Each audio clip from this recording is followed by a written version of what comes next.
What's up fellow hunters, Nox here, welcome to another exciting build video. Today we have 5 new Switchaxe builds thanks to title update 2.0. As always, don't get discouraged by my talismans if you don't have a similar one. I'll show some extra talismans for each build that will get you all the essential skills. Let's go.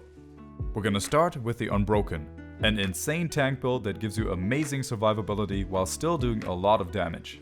Weapon of choice is the Scorned Magnamalo Switchaxe. 355 attack, natural purple sharpness, 27 blast, and great slots. But you can actually use whatever Switchaxe you want with this. The talisman examples on screen will get you all the essential skills, but a lot of others will work here as well, of course. We're gonna start with the defensive skills, and in the background you can see me taking a beating from a level 120 Rajang on purpose to show just how tanky this build is. First, we of course have defense boost level 7, which gives us a huge defense boost. Next, we have Max Divine Blessing, which has a chance to reduce any damage we take from a hit by 50%. And that can be a huge deal in high level anomaly quests. Then we have Defiance level 3. It makes us immune to most roars, wind pressure, and tremors when a monster gets enraged. This will allow us to avoid a lot of interruptions. Stun resistance is maxed out as well, so we don't have to worry about getting stunned and comboed to death. And of course the star of the show, Intrepid Heart. In short, we fill up the gauge beneath our name by hitting the monster.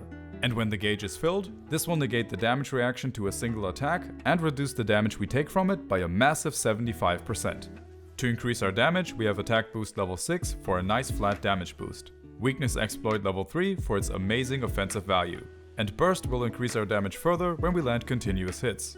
Since we're using Switchaxe, we have Max Rapid Morph and Power Prolonger, which add further damage and smoothness to the weapon, along with 2 levels of Evade Extender to greatly increase our mobility. And Wirebug Whisperer, which even at level 1 has great value. For sharpness management, we have Protective Polish level 3, which keeps our sharpness at purple for a full 90 seconds. In addition to that, we also get 2 levels of Razor Sharp for free, which can come in handy as well. We have all that without even augmenting the armor pieces. I will show some augment recommendations like this after each build. But keep in mind that they are exactly that, recommendations only. You can of course choose whatever you want. As a bonus, if you want to go completely overboard with survivability and don't mind losing a bit of damage, you can use the Royal Order Switchaxe for example, to add another 50 defense to the build and a bit of paralysis to lock down the monster for the team. Or you can add the Malzeno Waste into the build and give it health regeneration on top of everything else. If something is still giving you trouble surviving a fight, this might be a solution for you. Next we have the Silencer. A new build for exhaust and KO Switchaxes which are really starting to shine now. Weapon of choice is the Tigrex Switchaxe. Massive 365 attack, natural purple sharpness, and minus 20% affinity. To increase our damage, we're using the new star of the show for status applying weapons, Build Up Boost, which even at level 1 has great offensive value. It adds 10% damage to any attack that applies exhaust damage here, meaning that all hits in sword mode get the boost. And of course we have all the other damage essentials like Attack Boost, Weakness Exploit, and Burst as well. But we also have level 5 Agitator, which gives us another 20 attack and 15% affinity when the monster is enraged. Embolden is more of a side skill here if you're playing in multiplayer, but the fact that it helps us to enrage monsters faster is a great bonus either way, since this will give us a higher uptime on Agitator and Defiance. We'll be seeing Defiance on a lot of builds now. It's a great quality of life skill that can indirectly increase damage output. Aside from that, we of course have all the Switchaxe essentials like Rapid Morph, Power Prolonger, and some Evade Extender. Since the build is for exhaust file types, we also have Stamina Thief level 3, but that is flexible and can be exchanged for anything else you might prefer. For sharpness management, we're again using Protective Polish. And as a very cool bonus, we also have Intrepid Heart on this build, which even at level 1 is a great safety net that makes our life a lot easier. The talisman examples on screen will get you all the essential skills.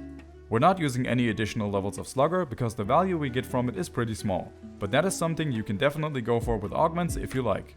And these are some more recommendations. For the additional weapons, we have the Garangolm Switchaxe, which might surprise a few people, and the Reconquest. The reason why the Garangolm Switchaxe is actually very good now is because of the new decorations. It needs 4 levels of handicraft to reach white sharpness, which sounds like a very high price. But the weapon comes with a level 4 slot, and the build has a flexible level 4 decoration. So it's actually very easy to make this work. And the insanely high raw makes it very competitive now. The Reconquest doesn't need much explaining. It's a very solid option with free slots and a small defense bonus. Now we're gonna jump into the element build upgrades. Starting with the Elemental Force X1. This build is for all Switchaxes that need additional levels of handicraft to reach purple sharpness. I'm using the Almadron Switchaxe as example here, but I'll show all the other best suited weapons for this build later as well. Since our main focus is elemental damage here, we of course have the Element Exploit skill from Silver Rathalos. This increases our elemental damage by 10% when attacking weak spots. Along with that, we have level 5 of whatever element we choose, and Burst to push things even further. These 3 skills have incredible synergy and result in ridiculously high elemental damage output. Aside from that, we have all the base damage essentials intact, and even maxed out Agitator on top for a nice DPS bonus. Critical Element is still kind of a meme, but we're starting to get a bit more value out of it now. Protective Polish, Power Prolonger, Evade Extender, and even Defiance are intact as well. And as a bonus, we have Wirebug Whisperer and Intrepid Heart. This makes the build not only crazy strong, but also very comfortable to play. The Talisman examples on screen will get you all the essential skills, but plenty of others will work here as well, of course. These are the Augment recommendations. If you want even more damage, I recommend maxing out Burst and adding some Coalescence. As promised, here are some more suitable weapons for the build. It's worth mentioning that the best choice for element file types is now running the level 5 element Augment, so you technically won't even have to unlock slot number 6 on these weapons. Keep in mind, the Narwa Switchaxe only needs 1 level of handicraft to reach purple sharpness, so you will have a free level 4 slot to customize.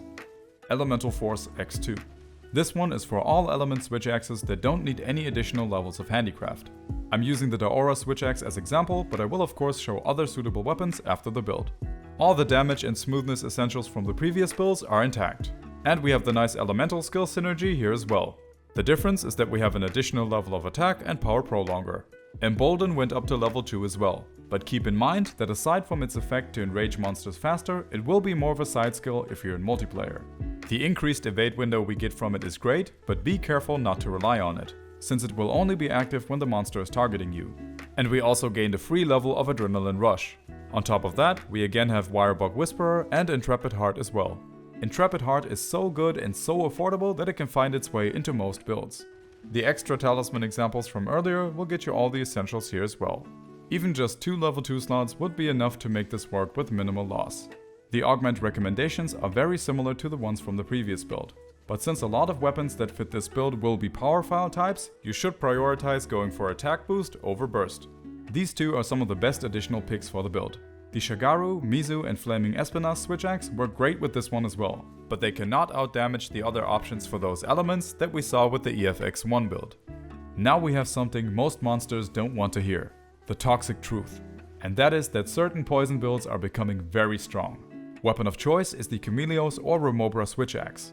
Yup, it's another underdog. While the Chameleos obviously has better sharpness, the Remobra has higher attack, 50% more poison, and better slotage. These two are so close in overall DPS that you can use whatever you prefer. Aside from all the damage and smoothness essentials, we have a lot of different skills here. One of the biggest things is that we're using build up boost like we did with the Exhaust build. We're using level 2 here, which gives us a 15% damage bonus to all hits that apply poison damage. And we have a crazy chain of synergies that happen here. First of all, we have Poison Attack level 3, which increases our poison from 60 to 77 or 40 to 53. Then we have Chameleos Blessing, which at level 3 extends the time monsters stay poisoned. That is of course a huge benefit for us because we have Foray level 3, which gives us another 15 attack and 20% affinity as long as a monster is poisoned. And to make the poison uptime even easier, we have the combination of Status Trigger and Evade Window. For 12 seconds after we evade an attack, all our hits will apply status damage 100% of the time. And that of course chains right back into build up boost, which then also has 100% uptime for those 12 seconds. This build as well as the Exhaust one are very good options if you're fighting something that has bad elemental hit zone values, or if you just want to jump into any random hunts. And you can even get all the essential skills using a Talisman that only has 2 level 2 slots. For the augments, a lot of the previous recommendations fit here as well. I personally added more Evade Extender and maxed out some of the other skills. There are plenty of builds on the channel and more new ones coming soon. Thanks for watching, take it easy, and I'll see you in the next one.